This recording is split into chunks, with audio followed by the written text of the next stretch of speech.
Hello and welcome to Blueprints for Life. I'm Peter C. Hayward. I'm Nicole Cutler. And this is a podcast about how to make your brain work for you. How are you, Nicole? I'm great. How are you doing? Very good. I love recording with you. I love making this show. I'm very excited that we're on 2 episodes within a month instead of 2 episodes within 6 months. So there's all kinds of positive things Eventually in our my average life. will get better than Yeah. once every 3 months. One day. Eventually it'll be like 1 a second and it'll be too many and people will get sick of it and hate us.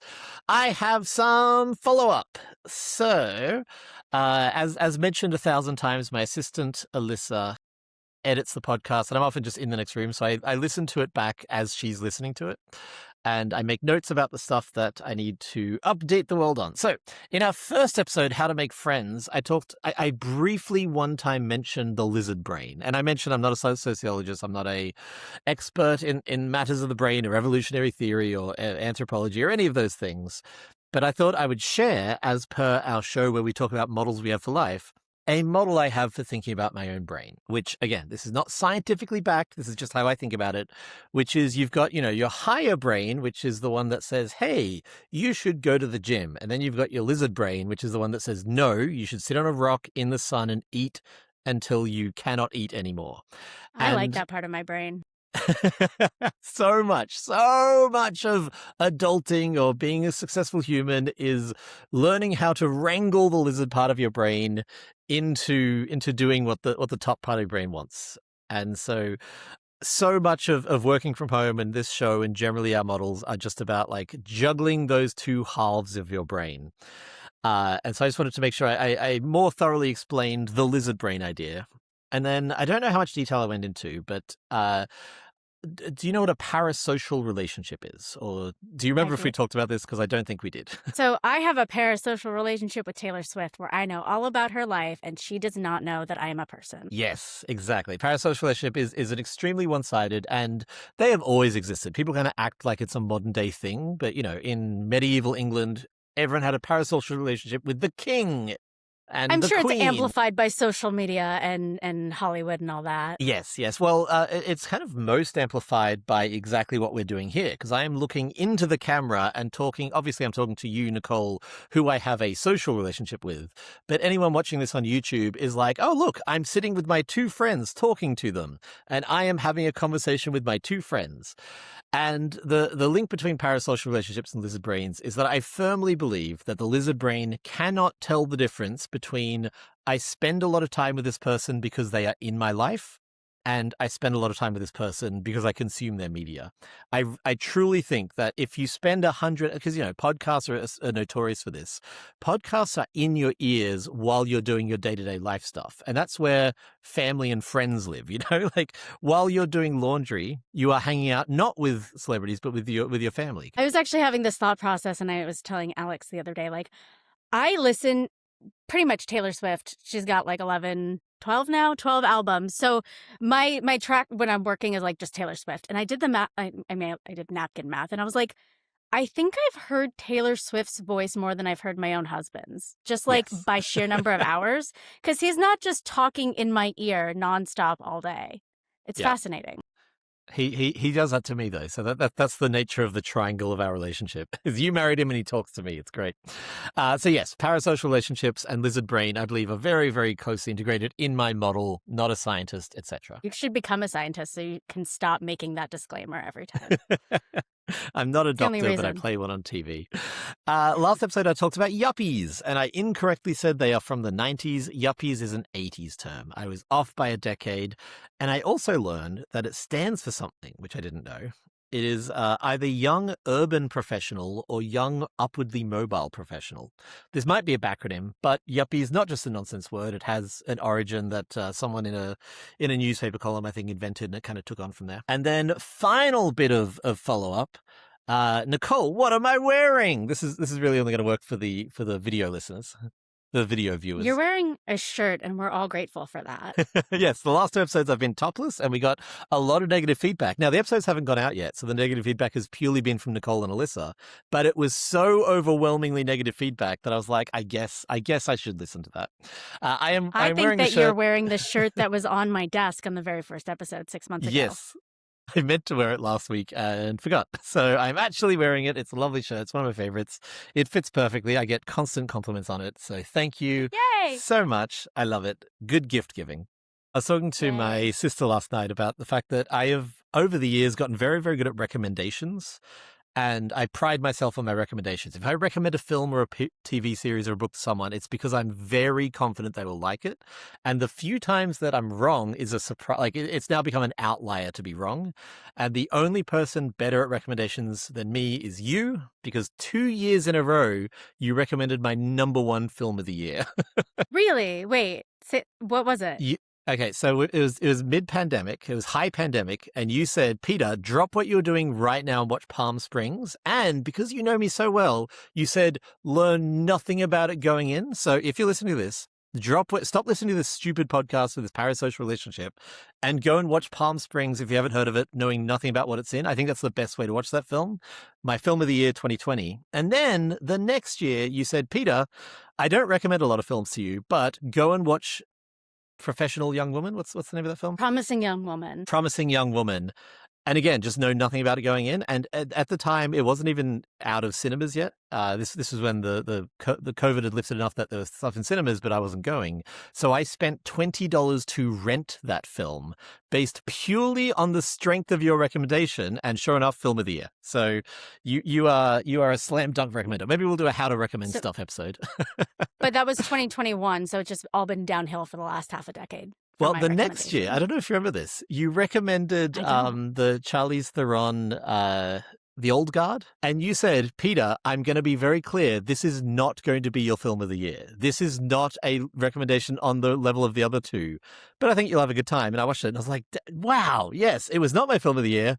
It's not an all-time great. It has weaknesses that you warned me of ahead of time, but I had a really good time. So since then, I think you just don't watch movies. you have I really multiple don't, children at this point. That's annoying. So what do you want to talk about today? And hopefully you answer with the topic we already pre-chose and discussed. If I was a funnier person, I would just throw something out of left field, but I believe that we were planning on discussing how to be a giraffe person. Yes, I wanted to save this for later, and you said, no, Peter, let's do it the correct way and follow up our What is a Giraffe Person episode with how to be a giraffe person. So I'm actually very glad we're doing this one because, again, Alyssa, who is, she loves editing this show because A, this is the kind of show that she would just listen to. And B, we talk about it all the time. So she has a parasocial relationship with neither of us. Hi, and just gets to Alyssa. hear us. She's great. And so she and I then had a 2-hour conversation about how to be a giraffe person, which was so useful for coming into this episode. So very brief summary. If you haven't listened, go listen to the previous episode. But a giraffe person is a very, very specific thing. We kind of use it generally, but the official, technical, hardcore definition of giraffe person is someone in your life who, if you went to them and said, hi, in 72, you always start conversations with hi. This is an important social thing. We should have covered this in how to make friends, but we didn't. Hi, in 72 hours time, I need a 6-foot giraffe. I don't care what it's made of. I don't care what it looks like. All I care about is that in 72 hours, you come back and I have a thing that people look at and they go, oh, that is certainly a giraffe. Question 1, would they say yes? Oh, and also you have a budget of $300, go. Question number 1. And it's known that it's an emergency. It's a special situation. It's not something you do on a regular basis. Yes, this is not you just taking advantage of your friends. This is like, I need help. I need you. This is important to me for whatever reason. And last disclaimer, I need you to go away and do it and not ask any further questions. Just come back with a giraffe. Question number 1, would they say yes? And this is obviously the key question, because if they say no, then the rest doesn't matter. Question number 2, are you fully confident that in 72 hours you would have a 6-foot recognizable giraffe? That is what defines a giraffe person. So it's very specific to you and the people in your life. And then obviously the counter of that is like who in your life could ask you that and you would deliver a giraffe. So I and you and everyone we explain this theory to uses this as a kind of litmus test for like the reliability of people in their life. I was talking about this. I went to sushi with Alyssa and my friend Aaron. And Alyssa was like, how have you never shown me the giraffe? Because the last episode we ended by saying, like, there is a physical giraffe in my neighborhood that I found, not a real giraffe. It's like a statue. And so on the way back from sushi, we passed the giraffe. And so I explained the idea of a giraffe person to my friend. And he said, my girlfriend, who I love dearly and want to be with for a very long time, is not a giraffe person, but boy, would she try. She would put everything she has into it, and I'm confident she would put the effort in. But at the end of 72 hours, I don't think I think she would have something that looks like a giraffe and it would immediately collapse. Which is, I thought it was a very sweet, he loves her nonetheless. This is not a measure of like how much you love someone. So Nicole, how can you in your life be a better giraffe person to those around you? Well, that feels loaded. I think the number one rule of being a giraffe person is not to say yes unless you are confident that you can do it. Because, and I mean, that's not to say like let anxiety prevent you from trying things, but it is so much worse to not recognize your limits or not recognize your bandwidth limitations and agree to something and have someone relying on you than just being honest up front and communicating when you can and can't do something. Especially in a professional capacity. I work with a company who had a very young media marketer person. Like she was in her early 20s in a company of everyone who was in their 40s. And it was her first like job. So she didn't realize that you could say no to tasks. So every task that she was given, she was like, okay, until she had not maliciously, but she just said yes to so many tasks that she had 7 people's work stacked on top of her, and it all collapsed because you can't possibly do that. So yes, the first question of being a giraffe person is, would they say yes? And saying no is much, like Nicole just said, much better than saying yes and not delivering the giraffe. And giraffe people tend to be people pleasers. So yes, the recognition that you need to say no is really tough to nail. But it's so important, and it is a requirement of being a giraffe person. So I think you're 100% correct. And I'm actually going to expand that out into a broad field of self-awareness. Self-awareness, I believe, is my superpower. I think that I do another podcast called Fun Problems, and my co-host at the end of each episode asked me a fun question. And he asked me, what is the thing that you are proudest of within yourself, basically? I asked him back, obviously. It's not just an interview. And I said, I think self-awareness, like knowing when I'm, I told the story. Do you remember this? I was staying with you and Alex during the pandemic. Oh, no, it was pre-pandemic. Mm-hmm. And I just came downstairs. I was in a bad mood. And I was like, guys, just a heads up. I'm feeling grumpy today. Like, I'm just off. Like, if that's annoying, I'll go sit by myself in my room. But like, I'm just not in the best mood. And half an hour later, you guys were teasing me about something. And I was like, yeah, I'm not really enjoying this. I'm kind of grumpy. And I remember either you or Alex or both were like, oh, when you said you were grumpy, you actually meant like at this moment, you are aware of the emotion that you're having, which is grumpiness, and that affects how we should behave. And I was like, why else would I say that? Like, yes. Most people only recognize grumpiness like in hindsight, not like in the moment. And so for someone to say I'm being grumpy right now is kind of like I'm past that. So for someone to say it in the moment, it was kind of the first time I'd experienced that. I am definitely a more self-aware person for knowing you. It's just helpful. I mean, it helps in all things, but specifically in Giraffe Person. So self-awareness will teach you, one, whether you should say yes. Because again, that is really the crux of it. And then secondly, and I think this is really key, what are your strengths? I feel like we could do a whole like sub podcast on self-awareness, like just a multi-episode deep dive into being self-aware. It is, I think, so key to so much of the things that we do well is just self-awareness. And it's more relevant when someone doesn't have it and you're sitting there being like, oh no, you think you can make this giraffe, and that's very nice that you think that, but you cannot.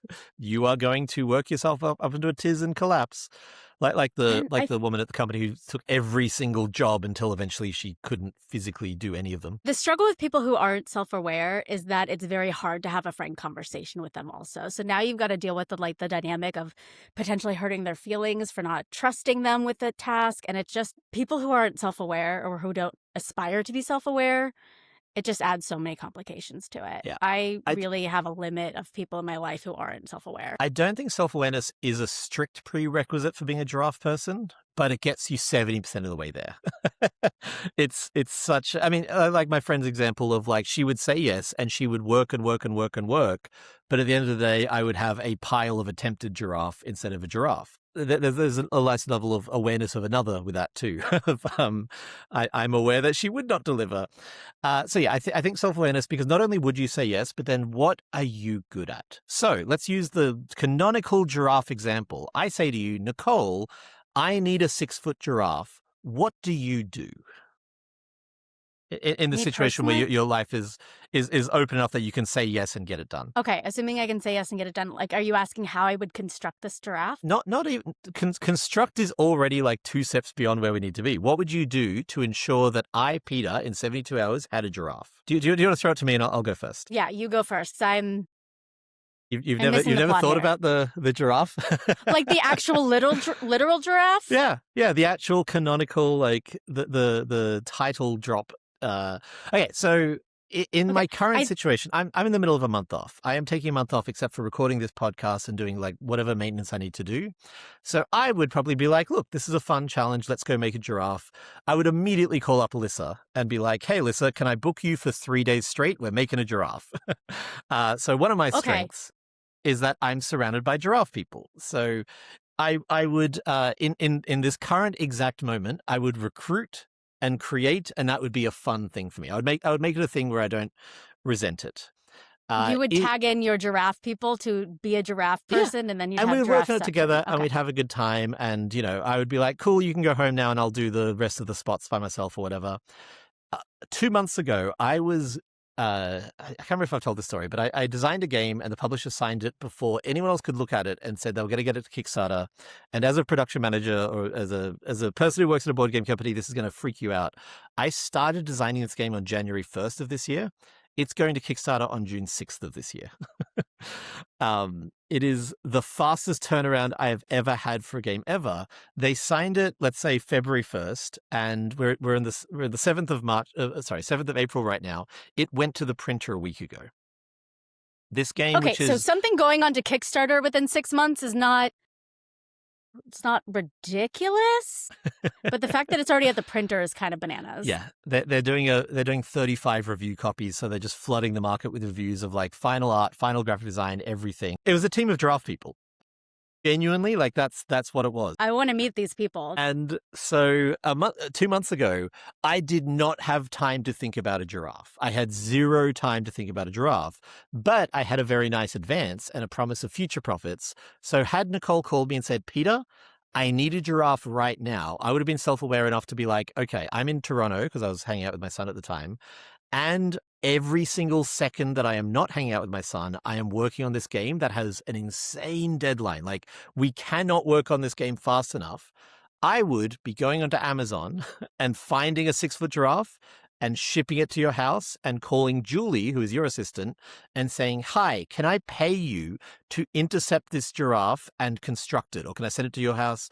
And so again, all of my answers so far have been like other people would do it. But the two, like right now and 2 months ago, I would have 2 very different approaches to constructing the giraffe for you, Nicole. Does that make sense? Yeah, that totally makes sense. And that's self-awareness and also indicative of who you are as a person. Like, you'll still find a way to get it done. It's just you'll do it within your bandwidth. Yes. The Giraffe Person model is not, Nicole, I want manual labor from you. So when you asked the question like, oh, you're asking how I would construct it? I'm like, no, because that implies that I want you to physically be the one to build it.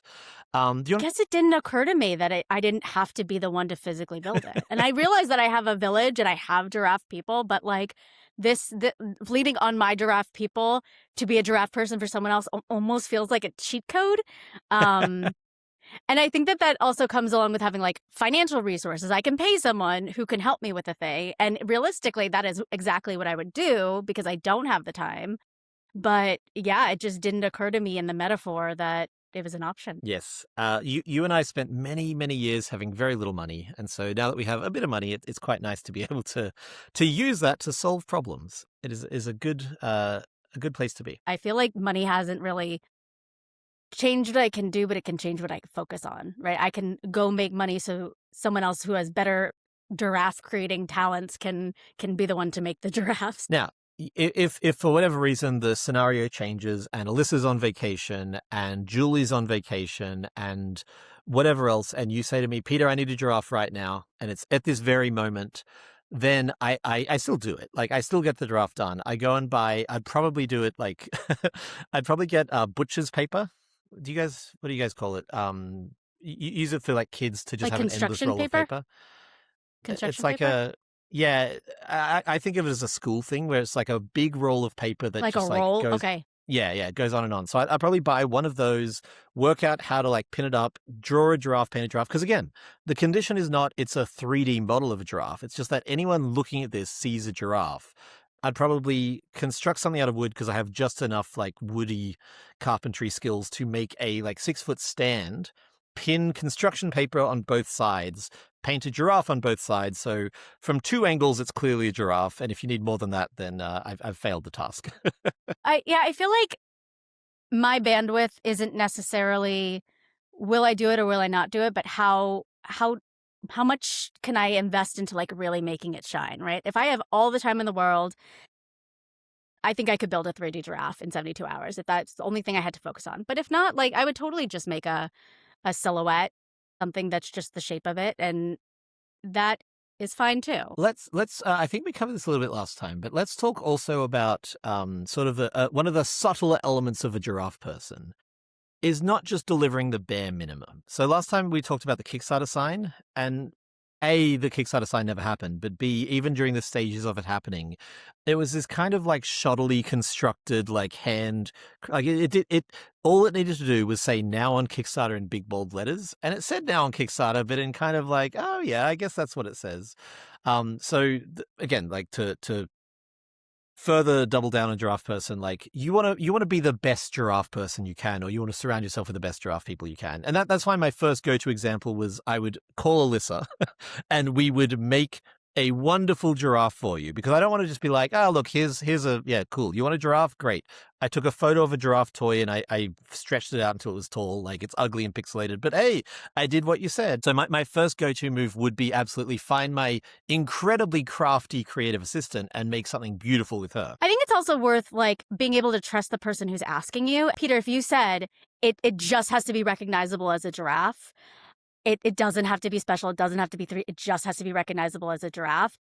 I think trusting that's what you mean when you say that is really important, because if you said, you know, it really needs to be a 3D model that, or as close to it as you can get, that would impact my ability to say yes or say no. Yeah, or absolutely. So I think having friends or people in your life who are self-aware with their communication is also really important. As Not the to contradict asker, you. as the giraffe As the asker. asker. That's true. I do want to emphasize that there is something in being a giraffe person of you don't just deliver the bare minimum. So in your job, for example, like you've set up a bunch of plans for the company. I think I can safely say that you've got things that the company wasn't doing and you suggested we should do these things. And no part of you is like, well, I've suggested them, and now as long as I call it checkbox thinking. I don't know if I've talked about this yet. Checkbox thinking is like, look, I technically fulfilled the requirements. Where's my trophy?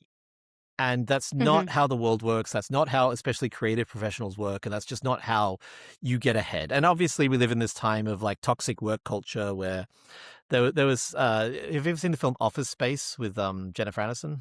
It's a film from the 90s. The thing where she has to wear like 13 bits of flair. And so she wears exactly 13 bits of flair.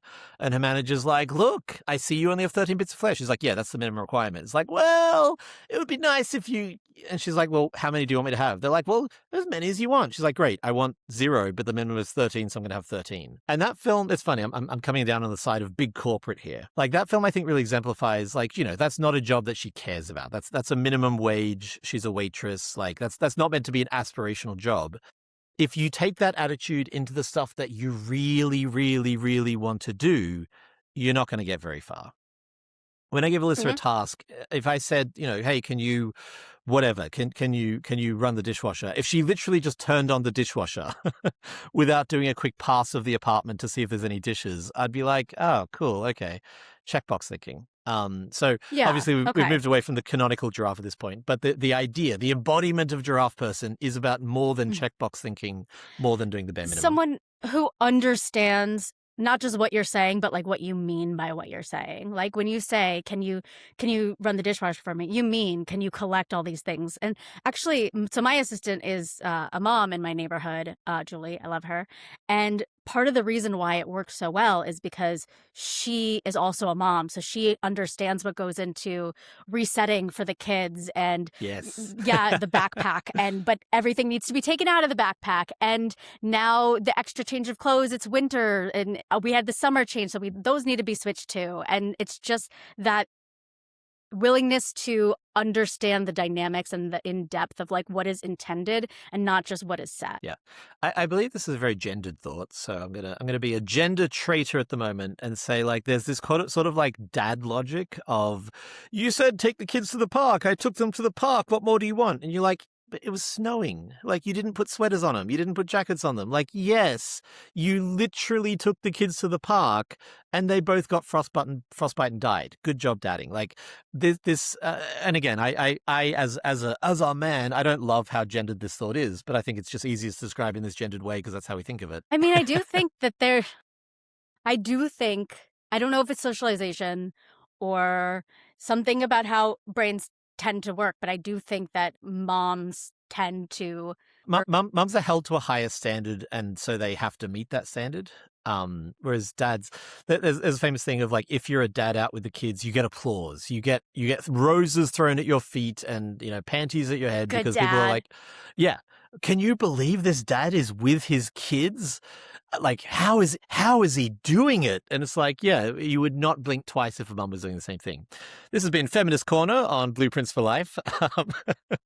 But I do think it directly ties into what we're talking about of how to be a giraffe person is not just do the bare minimum. I've had other assistants kind of on trial runs, and I've walked in to find them on their phone because they've finished the list. And I'm like, what are you, like, maybe they're waiting for the dishwasher to end or waiting for the thing. And I'm just like, had I not walked in, would you have just been on your phone for an hour as like one task ended and you couldn't do anything more? Whereas Alyssa, who I will, praise to the high heavens, not just because she's listening to this, because as we said last episode, I tend to be effusive about the people in my life who I adore. She will come and be like, hey, I've got half an hour between these things. I remember 3 weeks ago you mentioned this. Do you want me to take care of that now? And I'll be like, oh, yes, amazing. Or more often than not, she will just find something to do. This is something my dad, a man, really imprinted in me at a very, very, very young age. He's like, if you are working, like we went to church. I was a church-going kid. I'm not a church-going adult, but I was a church-going kid. And my dad is such a volunteerer. He's such a people pleaser. He's such a like, I want to be helpful. So we would stay and he's a character. I could do a whole second, not podcast episode, but a whole second podcast about my dad. But I'll say that in my childhood, he was very. A part of it too is that I think he's undiagnosed autistic, and so if everyone's sitting around talking, he doesn't want to do that. That's boring. He'd rather go wash dishes, and then he gets to be a people pleaser and not talk to people and do a thing. So we were always constantly after church or after church meetings or whatever, like helping. And so he was very, very good at finding a thing to do. He would just go and bless you. He would go. I was holding them in for so long. Podcast listeners, Nicole muted herself as she sneezed. But if you go to the YouTube video at this exact moment, you'll get to finally see what Nicole looks like when she sneezes, as people have been requesting since episode 1. So he would just be like cleaning up the church or cleaning up the dishes or cleaning up the whatever. And he would tell me like, hey, can you do this task? And I'd do the task and I'd checkbox it. And I'd be like, cool, I've done the task. Now I'll sit here and be bored. And he'd be like, just find something to do.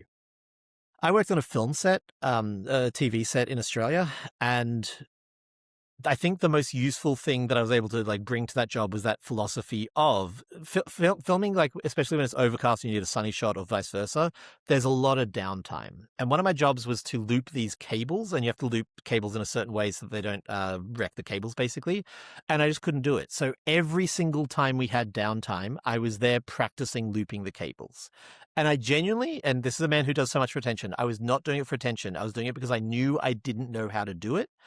And on my second or third day, I had someone come up and be like, you're going to do well, because like you're never sitting there on, scrolling on your phone or reading a book, or whatever. You're just doing something. So we've sort of strayed a little bit away from Giraffe Person, but like, I think it all ties into this, like, go above and beyond as a default. That's a fair point. I think that because I'm a people pleaser and giraffe person, like a giraffe that's falling apart doesn't feel like an option to me. Yeah. It's just like ingrained. And if that's all I could do, the answer would just be no.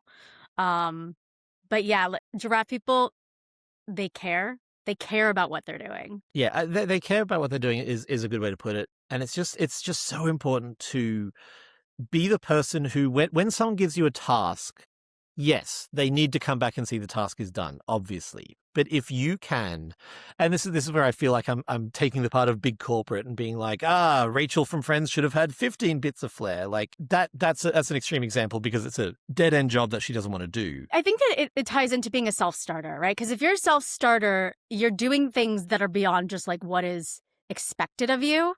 That is in turn what's gonna lead you to doing things better than just the bare minimum. When I meet people like you or Alyssa or Miss Heidi, obligatory mention, I grab them and don't let them go because it is so rare to find someone who is a true giraffe person that I want them in my life forever and ever. Yeah, you've always been very complimentary of me. And as someone who doesn't have a lot of confidence and had a lot of imposter syndrome, definitely like going back a couple of years, it's less intense now.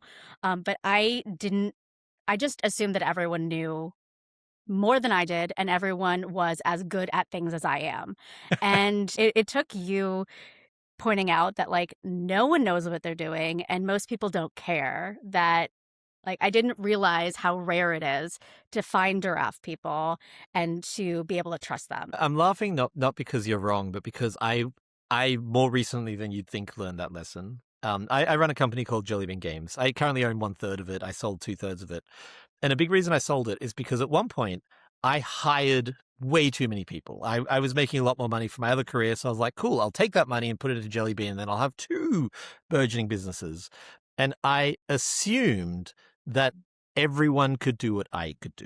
And that sounds very cocky coming from me now, but you've got to realize like I was coming from the opposite perspective of like, I don't know what I'm doing. Therefore, if I hire anyone, they'll be able to do it just as well. Or at least that if they're saying that they can do it, they're self-aware enough to be truthful about that. Yes. Self-awareness is such a key part of this. And so I started board game design 10 years ago with no formal education, no anything, just like, I've got an idea, I'm going to do it. And I just learned and went.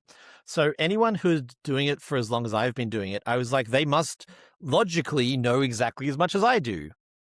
And so I gave people development jobs and I gave people art direction jobs and I gave people all these jobs and then came back and it either wasn't done well or was like just checkboxed. Like it was like, yeah, we did the task. You gave us this task and therefore we've done it.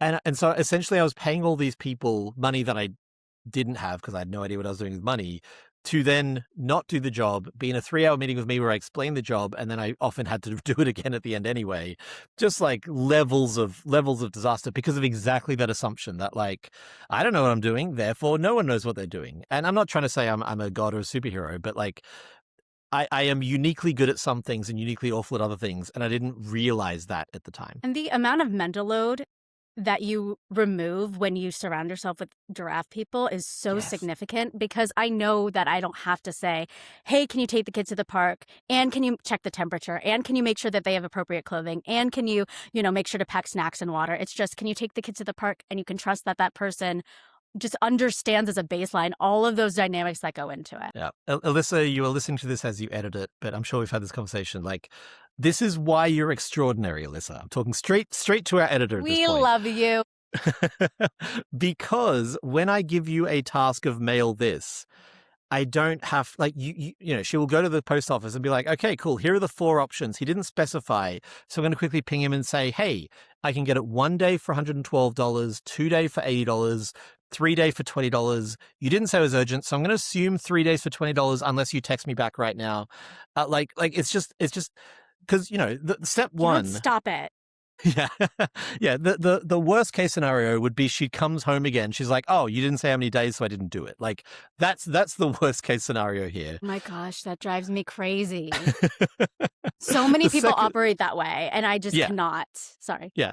Actually, no, this directly leads into actually a big topic. I'll finish the example, which is like step one is she came home and was like, I didn't say, so I didn't do it. Or like worse, Oh, I didn't have a box, so it's just still here unposted. And it's like, cool. So writing down post this thing was useless because the thing didn't get posted. Again, this is the opposite of Lissa. Lissa's amazing. Second would be like going there and being like, oh, he didn't say. So presumably the most expensive one, I won't check. I'll just pay for the most expensive, or just as bad, pay for the one that's the slowest and it matters. And then thirdly, like checking in, and if I don't respond, doing nothing. Again, if it doesn't get posted, that's a problem. So like she hits the perfect like combination of things, and I didn't have to teach her that. Like these are all things that can be taught. By the way, I really want to emphasize, like when my dad in the church was like, Peter, can you not just sit there lazing around because you finished your one task? I am very, very, very fortunate in that my parents are giraffe people who very consciously, painstakingly over many years trained me to do these things. I was not naturally a go-getter or whatever. Like this is all stuff that absolutely can be learned. I resisted it through my entire childhood. And I was a manipulative little kid too. I remember Dad was like, hey, can you sweep the driveway? And I was like, I don't know how to. Can you show me? And by the time he finished showing me, it was swept and I was able to go back inside and play video games. Like Weaponized incompetence. Yes, and that's a big topic I want to jump into. But do you have a thought? No. I'm trying not to sneeze again. I was like, you feel like you're on the verge of saying, you can sneeze as much as you like, Nicole. This is your podcast. You have full sneezing permission. Do you want to describe weaponized incompetence? Because I think this is one of the biggest traps that people fall into that prevents them from achieving giraffe status. I mean, I think that weaponized incompetence has become a normalized phrase in the zeitgeist over the last 10 years. You know, asking your spouse to do the dishes and they either don't know how or they purposefully do it wrong just so you don't ask them again. Or worst case scenario, they purposefully break something so you don't ask them to do it again. I hate that. And just utilizing that on a wide scale approach to your life. Yeah. And then I think the thing directly adjacent to that is, and this is what Alyssa and I were talking about when we were discussing the last episode, is this idea of like, well, can't you do it? You're good at it. Like, you're good at doing the dishes, as if you were just born with the God-given ability to wash dishes and no human could ever learn to wash dishes. You're good at it, so you do it, and then I don't have to. You do it better than me. You'll never have to learn. There was a time, Alyssa was telling me about a time in her life. I want to blend this example again, so I'm not pinpointing. I'll pretend you did it. There we go. I can attack you very safely because it didn't actually happen with you. Where I sent you to the post office, Nicole. You remember this, and you came back and you were like, "No, it was really hard. Like I didn't know which line to stand in, and then they kept asking me questions I didn't know the answer to. I don't know how to do it. It's just too hard. I can't possibly do it." Here's the thing about being a giraffe person. Actually, I'm going to quote John Cleese. John Cleese is one of the Monty Python boys. He's one of my absolute heroes. I got to meet him. There's a video on my YouTube where I had a video chat with him one time. He has a quote that I think about all the time, which is that I'm going to say bad. I think the quote is a new writer. When it gets difficult, a new writer stops. When it gets difficult, an experienced writer goes, yeah, that's part of the process. It gets difficult and they push through because that's what being a writer is. Going to the post office and being like, oh, this is really hard, and giving up, or being like, can you do it? You already know how to do it, or any of the myriad of, I guess it's not strictly weaponized incompetence, but it's adjacent in my mind. Like, to be a giraffe person is to understand that every step of every process is not easy, everything goes your way, that there are hard parts and that you need to push through the difficult parts. That's what the job is. I've worked with people who anytime they hit a barrier, they just stop and they either wait for someone else to bring it up or wait until the next meeting or, all these different solutions that, sure, eventually it'll get solved. But the amount of time to just stop what you're doing and wait until it gets addressed in another meeting or another email is it's so significant. It snowballs so quickly and it's so unnecessary. I mean, I'm sure there's scenarios where where I might come back to you and say, hey, sorry. Alyssa did not do this, by the way. Alyssa absolutely did not do this. This is an example we were talking about, and I don't want to mention who it was because I don't want to throw anyone under the bus. Part of being a giraffe person is also recognizing when you really do need to tap that other person in, right? Yes. If my Absolutely. options were like, hey, I can either post this for $100 or $1,000, and I don't think that I don't think that what you're asking me to send is actually worth $100, and I think you might rethink that if I brought it back to you. Okay, that's valid. Like you need to have that kind of understanding of Do you know what life Alyssa does in that experience. situation? Because she runs into it a lot. She calls me. Like the text is if it's a like, hey, if you see this, great. If not, I'll deal with it. If it's a I need it now, she calls me. And just to be clear, I have never been upset that she's called me. I've never been like, oh, weaponized incompetence.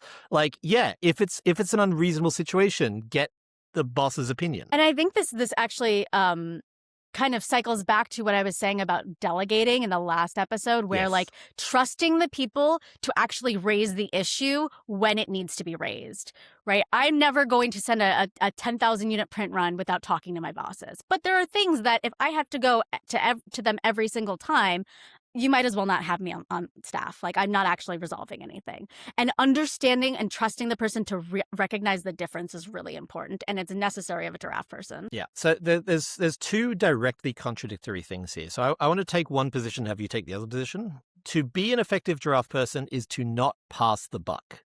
Now, there are exceptions. This is your job is to point out those exceptions. But if I say, hey, can you do this? And you hit a single obstacle and stop, cool. I'm not going to trust you to do things anymore. If I ask you to, and outside of the giraffe person emergency situation, in life, if I'm like, hey, we're working on this thing, can you do that? And you're like, that's hard. You're good at it. Can't you do it? Like, a part of it, actually, I'll tangent immediately. There's two questions to being a giraffe person. Would they say yes, and would they do the thing? So let's talk about would they say yes.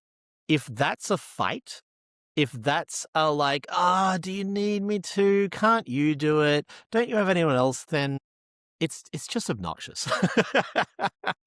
And I think that the person can say, hey, is this really an emergency? You really need me? Okay, fine. Yes, like absolutely. I'll drop everything. Is this important enough that you need me to drop everything? And do I trust you to be honest about that? Okay, fine. Then that's not a fight, right? That's a clarification. Right. Yes, clarification. A-okay. If I said to you, I'm stepping out for 5 minutes, can you watch the kids while I do? Let's say we're all living together in our mansion with a giraffe out the front. It's just you and me and our 3 kids. Alex has died, unfortunately. R.I.P. Alex. And I say, Nicole, I'm stepping out for 5 minutes. Can you watch the kids while I do? And you go, do I have to? Can't you take them with you? Is this going to be something that you're going to hold over my head? Yes. If I tap you in for this, are you going to hold it over me? Similar to how I said self-awareness is not a prerequisite, being a people pleaser is not a prerequisite, but man, does it do a lot of the work. Yeah. I'm sure everyone knows the term, but do you want to briefly describe what a people pleaser is? Because we very much identify as that. And so it's part of our internal vocab. A people pleaser is someone who is motivated by pleasing other people. Yes. And it's kind of a weird term because like, I like, man, yeah, I'm trying to say without it sounding sexual. I like pleasing you, Nicole. My love language is acts of service. And that comes from wanting respect, wanting appreciation for the people that I care about, wanting to show them that I am valuable. Subconsciously, psychologically, I know you know that I'm valuable as a human being and as a friend, and I don't need to do things, but like it brings me joy to show my value by doing something to make you happy, by giving you something that makes you happy, like a shirt on your back, or presenting you with a giraffe, right? I find I subconsciously associate my value with what I can bring to other people. I'm sure it is theoretically possible for me to have an assistant who I'm not friends with, but if someone turns up, so my previous assistant was called Nicole, not you, different Nicole. And she moved to New York, so I found Alyssa and said, but we are like, she's moved back now, and we are hanging out. Like, I think we went on a hike last week. We're hanging out this week. Like, if you come to my house and take tasks off my plate, I cannot help but love you. I just can't help but be like, oh, this is amazing. Like, if you improve my life, I love you, which sounds very obvious when I say it. But I think we talked about this last week, right? Like if you are someone I'm working with and I'm a giraffe person, I want to be friends with you. And if you're a friend and you're a giraffe person, I want to work with you. And they just tie in together. Yeah. So the first question is, would you do it? If that's a fight, it's already a fail in my book. Like if I said, hey, listen, can you empty the dishwasher? And she was like, I'd be like, well, what are you, what are you doing? What's this job? Oh, I'll give you a really concrete example. Alyssa does not like putting furniture together. I check in with her all the time because like I said, I've kind of grabbed onto her and I don't want to lose her. So I'm constantly being like, hey, if there is anything in your job that you don't like, you need to tell me because I want to make sure that coming here is a happy time for you so you are motivated to keep doing it. I try to give her a raise whenever I can afford it. I do whatever I can to like be the best. Like I'm flexible with start times because she's actually not that great at being punctual. Alyssa, this shouldn't be a shock to you. And so I'm very, very flexible on that because it's worth it for all the other things. Now, if she needs to be at a certain time on a certain time, she is. She's a giraffe person. But we are both very comfortable with like, yeah, sometime after noon, and that could be noon, that could be 1, that could be 1:30, that could be 2. She'll text me 1, she'll get here at 2. It's fine. Like, I genuinely don't care. I'm not sitting here resenting it and holding it over her and publicly shaming her on a podcast. And so I check in with her all the time. At one point, she was like, okay, look, honestly, I don't like putting furniture together. Like, it's just not fun for me. There have been several times where I've been like, hey, Lisa, today's task is furniture. I know you don't like it, but I just don't have time to do it. It's been sitting in the corner. She does it. She doesn't like argue back or anything like that. Whenever I can, I hire this one specific guy, Dennis from TaskRabbit, and he comes and does the furniture. But there have been times where he just can't make it, and so she does it. And it's fine. You know, she doesn't argue it. She knows that I've heard that she doesn't like to keep putting furniture together, and I try not to make her do it whenever possible. But sometimes the job is putting furniture together, and she does it. It's just a very concrete example of saying yes is the first step of being a giraffe person. So being a people pleaser is not a requirement. But when you, Nicole, ask me to do something for you, they've actually done studies on this, that like if, I think it's called the Benjamin Franklin theory or something like that. If you ask a stranger to do you a favor, that stranger likes you more. It's this bizarre, knowing nothing like, else about you, knowing with no other psychologically, context. because they're now doing you a favor. Yes, you're training their brain to think that you are someone that they care about. Is that what you're saying? And I think people just like being helpful. Like I'm sure you've had 1,000 situations where someone's like, hey, I'm going to the bathroom. Can you watch my laptop? And you get to be like, why, yes, I will watch your laptop. And even though no one's like going around stealing laptops, you've never had to, I don't know your life, Nicole, but I'm going to assume you've never had to fight off an assailant. It feels nice to be useful. It feels nice to be wanted. It feels nice to provide service to someone else. I think that's a core part of humanity. We like being productive. We like being helpful. We are a communal creature, you know? You now have this connection to this person. Like, you trusted me to do this thing. Yes, exactly. I'm on your team. Especially it's you and me against the thieves. If there are thieves. other people around, and like, you could have asked that person, but you asked me. Yeah. I'm trustworthy. And so I believe it is an inherent part of the human nature to be communal and helpful. And I think people pleasers like you and me and various other people in our lives just have that dial turned up a little bit more than anyone else. I think that being a people pleaser is just that base human instinct, just like cranked a little bit. And so when you, one of my favorite people in the universe, I adore you, I would die for you. When you're like, hey, Peter, can you do a thing? I'm like, why, yes, I can, Nicole. That's right. I can help you. Which is the very opposite of like, can't you just do it yourself? Okay, any other thoughts on how to be a giraffe person? I have one more, but it's receded in my brain, so I'll have to dig it out again. You're gonna have to have another disclaimer at the beginning of the next episode. We'll do more follow up. No, I think it's just like self-awareness and like of your capabilities and your bandwidth and caring what kind of job you do. One other thing is reliability. And this is a kind of tricky one to define. I actually want to do a whole episode in the future called How to Be Reliable. But I try not to double book myself. I don't always succeed. There have been a podcast where I triple booked myself and then moved it to another day and double booked myself. I'm not perfect with this. In fact, literally tonight, I've got a friend coming in from out of town, so I had to contact my other friend who I was hanging out with and be like, hey, I'm double booked. I try not to. I'm on vacation at the moment, so all my systems are a little loosey-goosey.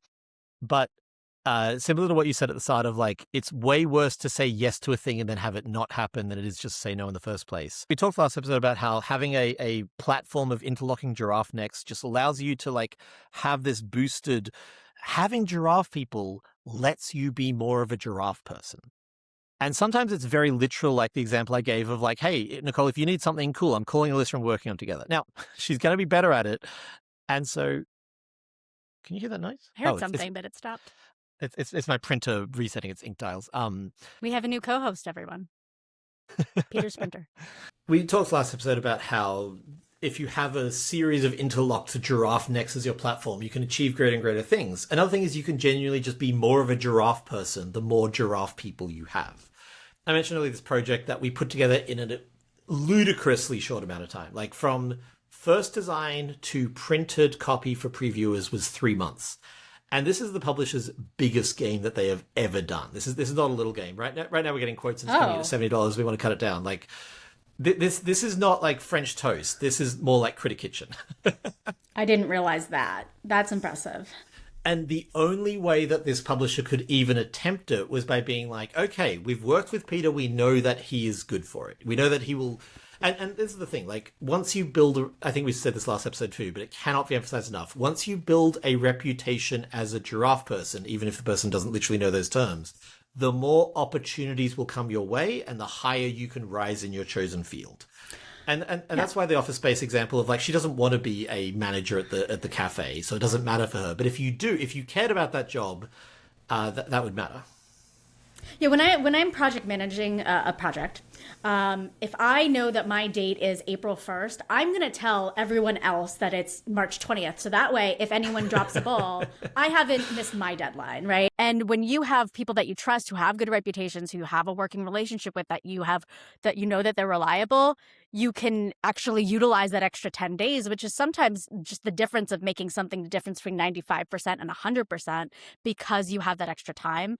And that's so valuable. So the fact that you guys I'm sure that they could only plan it that quickly because they knew that everyone in that position was going to hold up what they were committing to doing. Yeah.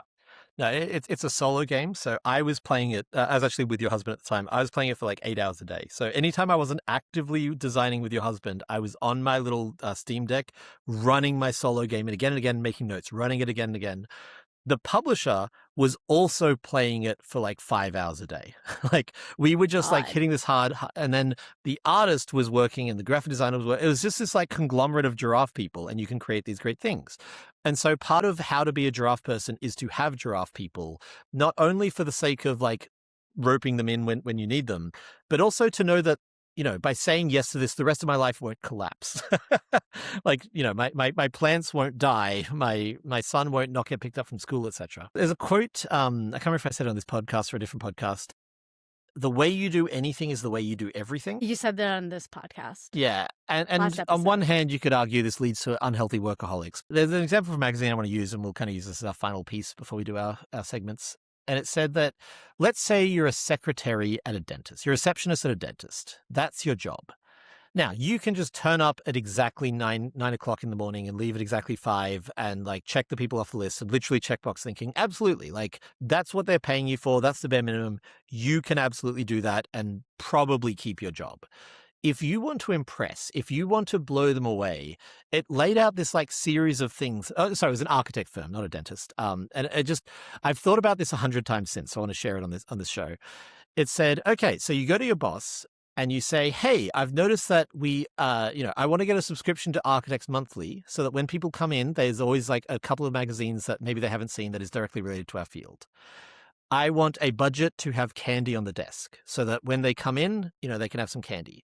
I want to book 5 minutes with you or 2 minutes with you at the beginning of every day to say, hey, who do we know is coming in so that I can quickly like learn a bit about them so that when Mr. Wellington comes in, I'm not like, hi, who are you? Okay, he'll be ready to see you. I'm like, Mr. Wellington, you know, Sam is really excited to see you. Also, congratulations on the new property. Like, you know, if you walk into your architect's office or whatever, and you are greeted by name with a fact about your life, Michael Scott actually does this on The Office, which is funny because Michael Scott's the image of incompetence, but he's a very, very, very good salesman. That's the Peter principle.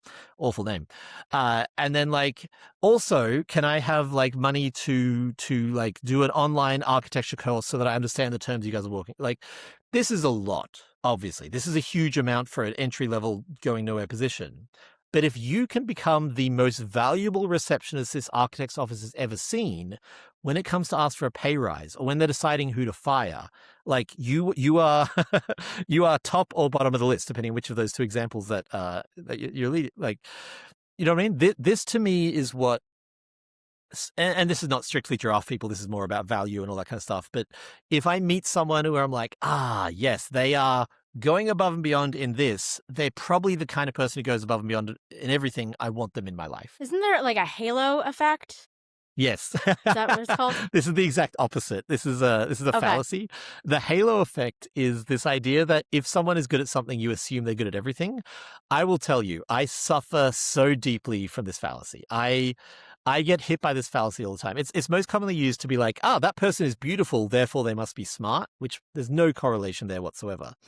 The older I get and the more I live and the more people I meet, the more I'm like, yes, I fall for the halo effect a lot, but I'm not always wrong to. Yeah, but it's also leaning into the data set that you have, right? If I know that you're really like dedicated, reliable writer who is focused on honing your craft, and there's a stranger and I don't know anything about them, and I'm like, I Yes. need someone, one of these two people, to do this thing and actually follow through, I'm going to go with the person that I know something positive about. And I think it just tends to be that it doesn't always work out. Yes, the halo effect is that it doesn't always work out.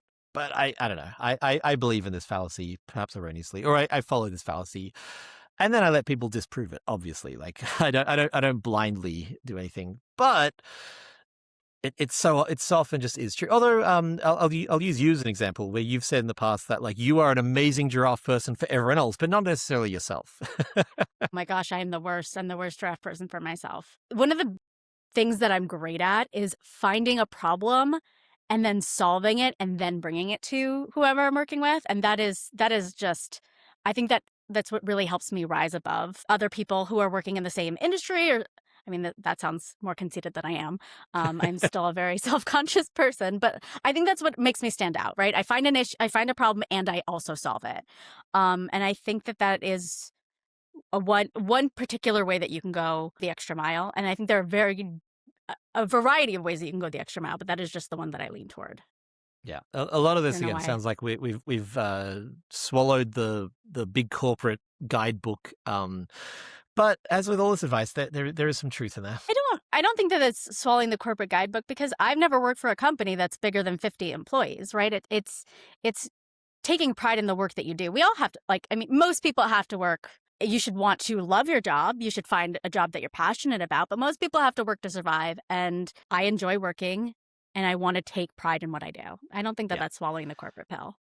And even if you're purely mercenary about it, cool. Do you want more money and more job stability and more opportunities? Then this is undoubtedly a way that you can do those things. Well, I'm a people pleaser and I'm competitive, so I want to be the best at what I am, even if it had nothing to do with like, if I'm going to spend 8 hours a day doing something, I want to be damn good at it, and I want to please the people that I'm working with. Maybe that's the secret other leg of the giraffe is stability, reliability. Saying yes to the thing, and then wanting, like getting actual joy out of doing your job well. And again, I want to be very clear that we talk about giraffe person as a binary. This is not a thing that you were born into. Nicole was not born knowing how to wash dishes. I was not born knowing how to be a giraffe person. I say that as if you wash dishes, I'm a giraffe person. The things that we are good at, we learned. Everything can be learned, not literally everything, but like things can be learned. And especially being giraffe person is something I'm very, very fortunate that my parents drummed into me from a young age. Like, Peter, don't sit around and be useless. Do the thing, do the thing, do the thing. Actually, at 16, like, I did not have that growing up, despite the fact that we grew up together. We didn't. But yeah, same parents, but different experience. You were kept in a closet out the back. I was not taught this. So I was the kind of person who would just, I did the things that I said I was going to do. I'm going to sit here on my phone. And it took a lot of intentional unlearning of that to get where I am now. Yeah. Self-awareness. So how to be a giraffe person? Be self-aware, know what you're capable of, follow through. The buck stops with you, with the exceptions of if you hit a wall, like absolutely call for help. If you don't have a thing to do and you're on the clock, find a thing to do. I had a very early retail job where I was working a 7-Eleven equivalent in Australia, and anytime there wasn't a customer, I was writing. great. I was very consciously not being a giraffe person for that job because I wanted to hone my writing.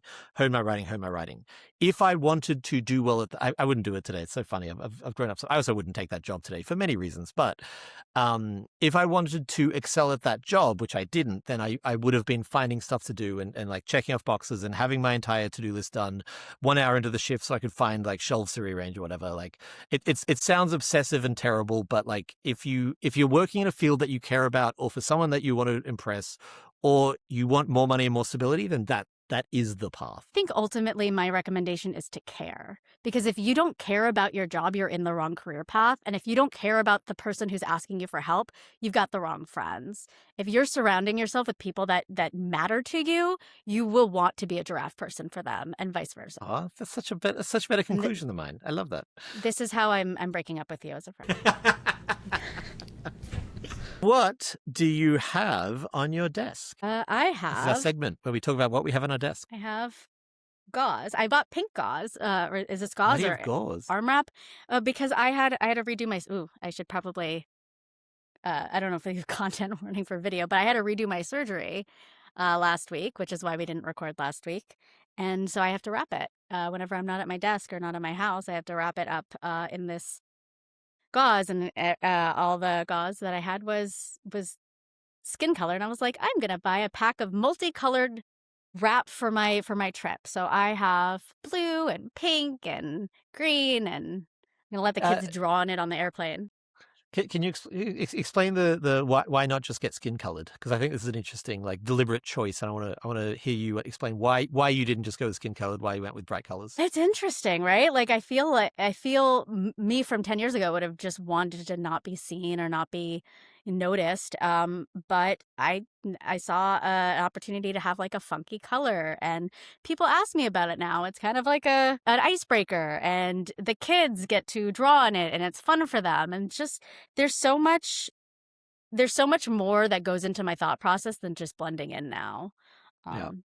That's my Is thing. part of it, and this is a supposition, is part of it that like this is a kind of awful experience for you, so you're finding ways to make it less unpleasant, or is it you're actually fine with it and you just thought colors would be a good time? Probably a little bit about it, a little bit, right? I'm just like if I have to choose between tan or pink, why not pick a color I Yeah. like?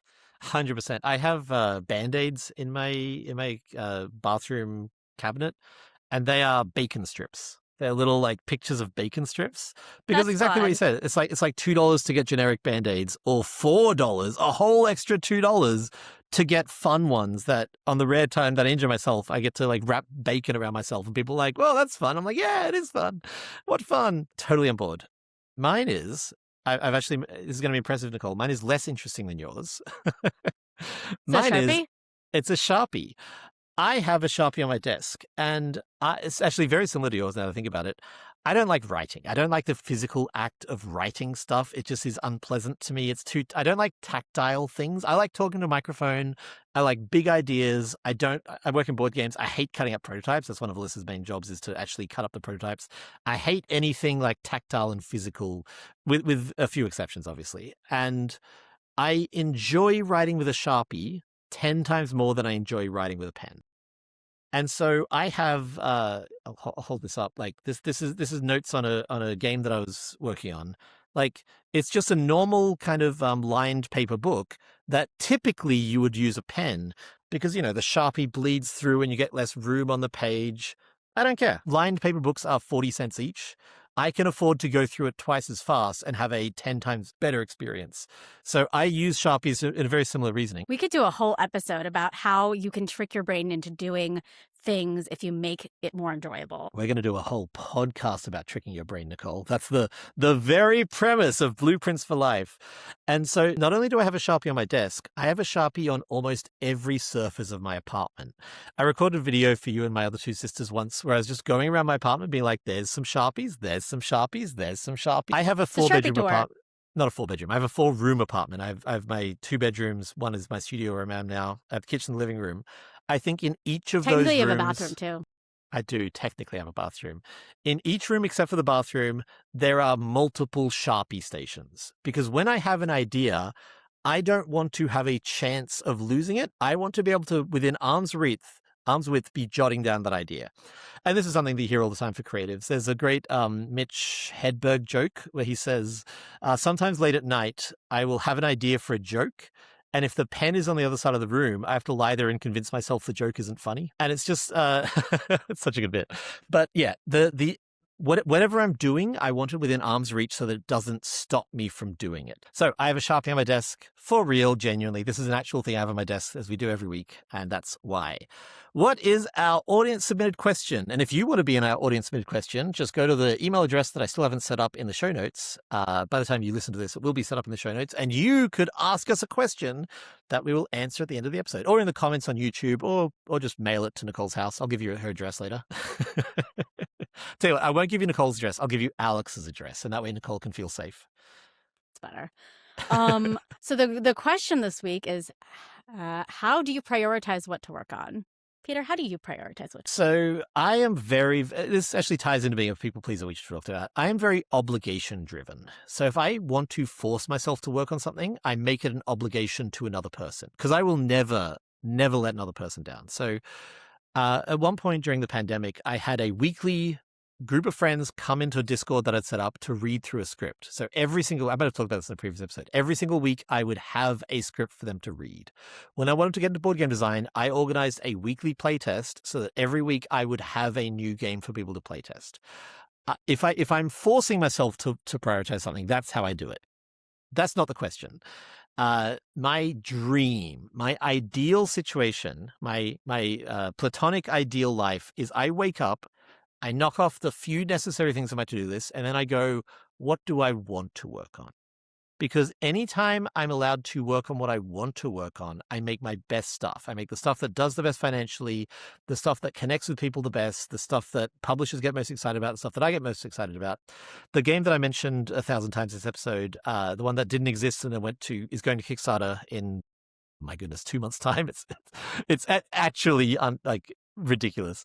That was one where I was like, what do I want to work on? I want to work on this. And then I just worked on it for 2 weeks straight. And Alyssa kept me eating and breathing. I would have died otherwise, because I was just so hyper fixated on this game. And then, as I said, the publisher saw it and was like, I want this before anyone else does. For me, and this is a very privileged position for a lot of reasons, being able to work on what I want to work on is how I've always found my biggest successes. How about you? As someone with ADHD, I really struggle with hyper focusing on things that I'm inspired by, like deep down a rabbit hole. And sometimes that is not the actual highest priority item. So like you, I really need to be obligated to someone else. I need someone to be relying on me. And that is why I've learned that I don't think I ever want to own a company, at least not as a single owner. I could co-own a company because I feel obligated to that person to do a good job, but something about being responsible to just myself just does not work for my brain. Yeah. And you owned Jelly Bean and left to start your own company. So this is from experience. This is not theoretical. And but as someone who genuinely in my job needs to figure out, do I prioritize A or do I prioritize B? I think it comes down to being self-aware that, okay, I'm not going to focus necessarily on the one that I'm excited about, or it feels less, teeth. What is it feels something less that feels less urgent? That feels less something I hate. Sometimes I avoid the things that I hate doing, right? Psychologically. And I try really hard to not let that guide what I'm it's going to bite on. you. Is that what you're saying? No. I'm so intrigued by how I don't even know. I've this. lost the... teeth pulling is what I meant. like pulling teeth. Okay, I've caught up now. Yes, pulling teeth. Ugh, my brain is just off today. Something that doesn't feel like it. I'm trying to not let things that emotionally feel like pulling teeth. Sometimes there are spreadsheets that I'm like, man, I just don't want to go down that road. And I have the psychological urge to look at the other thing instead. But I try to be self-aware that that's what's happening, and analyze on a business perspective what is going to be more impactful to determine what's going to be more important to work on. And do you have 2 minutes? Because that brought up two really interesting things that I wouldn't mind diving into a little bit. So the first one is a phrase that, again, it's in the Peter Nicole vocab, and we'll probably do an episode about, which is the monkey has started a business. And this comes from I've referenced this so many times over the last few weeks. Okay. Yeah. So I don't want to deep dive on that because I genuinely think that'll be a whole episode. But basically, the Monkey Who Started Business is from a blog post that we'll link in the show notes, where if you are avoiding something, your brain will fixate on a new shiny idea.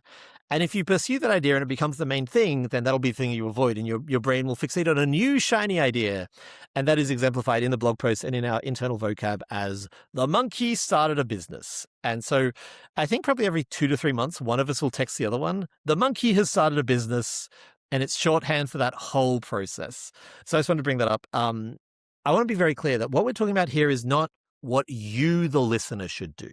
This is what we do because we understand our brains. Now, maybe your brain works the same as mine and you should do this, but I know a lot of people who, if they were like, I'm going to work on whatever I want today, for me that includes, oh, I don't want to work on anything, I'm going to have a day off. And I trust my brain and my body to that is the right choice. There are some people who, if they did that every day and they're in a position to do that every day, they would never do anything again. Like, there are some people who cannot trust their brain-body signals like that. I know that I am, by default, intensely productive. I am intensely hyper-productive as a default. So I can say, oh, I don't want to work on anything. That means that I actually need to have a break today. That is a necessary thing. And similarly, for you, like, you don't want to run a business because you need to be obligated. That's not going to work for me.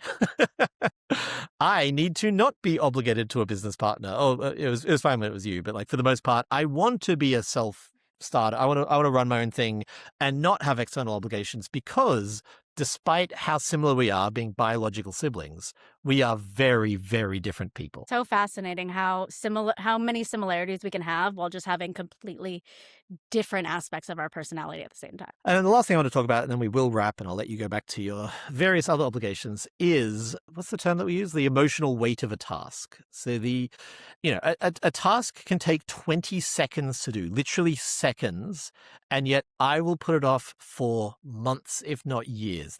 There's a great TikTok, I think we've talked about it before, where she says, like, how long was I putting off this task? And then she records herself doing the task and says, it took me 7 minutes. And it's shocking. Like, taxes is a big one for both of us, where sitting down to actually do your taxes doesn't take that long. Like, it can take a day, sure. That is a chunk of time.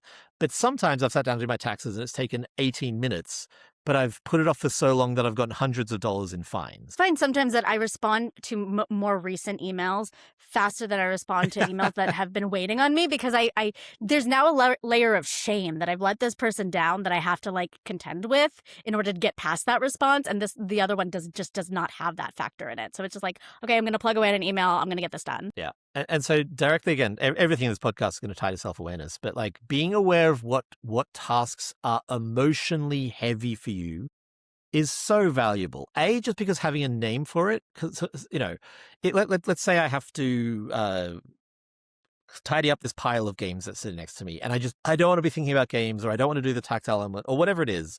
Knowing that it's emotionally heavy sometimes is enough for me to be like, oh, this is going to be hard and I can do it. Going in knowing it's hard is all I need. Sometimes I'm like, I've been putting this off a lot. Okay, let's do this first thing when I'm feeling most motivated, and then I can have the rest of the day off if I want. Or increasingly, as I've got the budget to do so, I just pay Alyssa to do it. Alyssa has a job because there are so many stupid, simple tasks that would take me half an hour, and I will put it off for 6 weeks until it causes actual problems in my life. So yeah, understanding the emotional weight of a task is such a useful tool to have in your tool belt. That is all from us this week. Thanks so much for listening, and we'll be back in 2 weeks' time, whatever our release schedule is, with another episode that we haven't decided the topic of yet. Bye, everyone. You gonna say bye for the audio listeners? Bye. Bye, Alyssa. Bye, Alyssa. We love you. Love you. Thank you so much for listening to Blueprints for Life. If you'd like to support the show and get advanced sneak previews of upcoming episodes, check out the Patreon in the show notes. If you'd like to write us a question from the audience, the email address is life@blueprints.fm. And if you found anything in this episode useful, please tell a friend. Cheers.